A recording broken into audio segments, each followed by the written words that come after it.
G'day guys, and today Shorty and I are going to touch on a pretty touchy topic.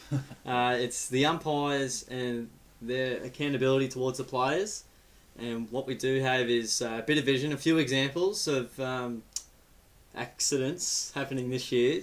So we're just going to roll through these, and then we're going to discuss our thoughts on the whole situation with the umpiring and players in regards to them contacting each other. So here it is. The final incident we're going to have a look at is a little bit bizarre. We see the Hawks run through the banner here. Paul Puopolo and an umpire collide during the warm-up. Poppy plays most of the game but is then subbed out with a bit of a corky. Was anyone at fault here, or was it just an accident? Well, it is an accident. Yeah. We got a young umpire out there in Jack Edwards who's on our list but hasn't debuted yet. I think in that instance we would have loved Jack to just remain stationary. Yep. As soon as he knew that there was players coming his way, it's great to stay still and let the players deviate around him. So we'll take some learning out of that. Very unfortunate accident, though. And I believe there was a little incident that caught your eye. Well, there was, Nat. I think before we go, Hayden, I need to ask you, have you got something against the Hawks, or are you just trying to sort of even up the competition a little bit here? As we see here, poor old Lukey Brewster's caught one as it is, and unfortunately he's got one to go on with. Is there something we need to read into that? Or? Was that just thrown in at the end of the segment? It was. I wasn't knowing about it. I don't know what you're talking about. That was all Nat. It was really funny, Ollie. If you go to a really good vision of that, what you'll see is that Sam's looking in a completely different position. It's not often that we see players at down ground level. So it was, once again, it was an unfortunate accident. But just a coincidence it's been two Hawks players in 3 weeks. Yeah, it is. How many weeks should Razor Ray Chamberlain get for this little incident on the weekend? Well, if we're grading against the table, you'd say that it's probably careless. It certainly wasn't intentional. Can't argue that it's not high contact there, Nat. And then the level of force, perhaps, we'd probably wait on the doctor's report on young Trent Dumont there. But you're probably better off throwing it back to Razor's coach or boss, and I guess question whether we've seen a few times this year whether that was intentional, Haydo. No. I mean, you can take a light-hearted look at it, but the fact of the matter is it's just an accident. Like Ray's paid a decision, and he's tried to get in there as we teach, as we coach, in instances that need to be attended to. And Ray's gone through, and it's just an unfortunate accident. And while we can be flippant about it, I know Ray's not feeling well about it. Okay. So, matey, there's a little bit of vision of what's been going on, but the thing that frustrates me is the players get absolutely killed if they even lay a fingernail on an umpire, and an umpire just... Paul Puopolo was out for 2 weeks. Yeah, exactly. For his corky, and they don't care about it, and they really care about the injury report on a player, and that generally has a say in the tribunal, and they don't care about it on this instance. Lukey Bruce needing the head. I don't care if he didn't see him. You should be looking everywhere. I mean, players do it all the time, and they get penalised for it, and it's, the player should have been looking out for the umpire, blah, blah, blah, blah, blah, whatever you like. And the final one, which was Trent Dumont, Razor Ray, I don't know, he just had tunnel vision right there. He did not see him at all somehow. I don't know how you don't see him. He could have maybe broken his jaw, which you might touch on there.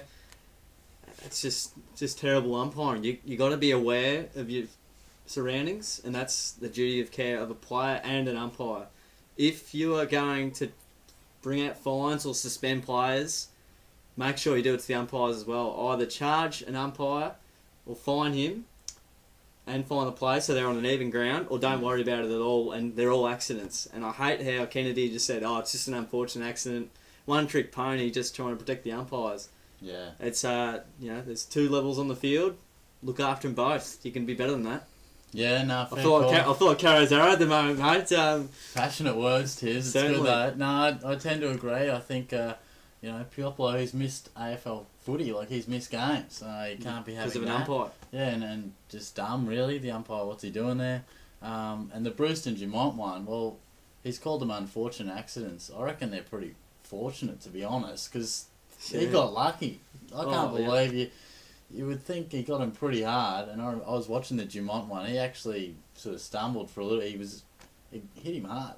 For sure, yep. It was equivalent to a solid hit in the game. I don't know why Ray's charging it when the decision's already been made, he's blown the whistle, he's just charging across.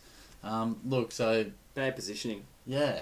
I think I would have fined Razor Ray, I think. You can't be doing that. Bruce, okay, maybe he's on the ground, but still, as you said, you've got to be looking. But, yeah, you got to have that duty of care. The players get into trouble even if they... at times been raised if they pat him on the back. I know, and this is severe. It could be potentially severe injuries to players, and they don't even get looked at twice. But look, I think you got to set the precedent. I mean, what if it's not Trent Dumont? All due respect to him, he's in their best side. But say if that's Scott Pendlebury or Joel Selwood or something, and it's round 17, he breaks their jaw, misses a final series. Well, gee, we got a talking point there, and probably sending out a fine isn't going to change what the umpires do. I mean, they're not. No. But just say, you've got to be more careful. I mean, it might be an accident at the moment, but we've had 3 of them in, it was probably about a space of 4 or 5 weeks. Yeah, about that. So, clearly just ease up, guys. You're there to make the decisions and that, but you got to be a little more careful. Yeah. Be looking as the players have to as well. Or otherwise, it would have been a massive talking point. For sure, yeah. A player gets injured from an umpire and maybe a valuable player. So make the stand now.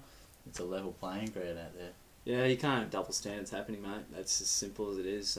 It's got one must apply to the other, even though there's a level of umpiring and players, but still, same penalties should apply, I feel.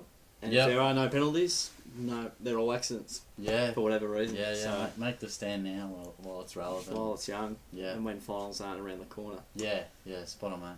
Well, that's it. Very fiery little, almost review on the umpiring fired system. up, weren't you, mate? Oh, I was. I felt like Gary Lyon and his closing cook or Caroline Wilson. It was one of those beautiful moments. So, Yeah, right. tell us what you think in the comments. What should happen? Should the umpires be fined? Should they get suspended? Looked at, I don't know, harshly and abused or whatever. In that instance, in those instances, not normally, even though they do anyway. Don't forget to like the video if you enjoyed it. Subscribe to us as well and share around to all your mates. That'd be fantastic. Thanks for tuning in, guys, and we'll see you all soon.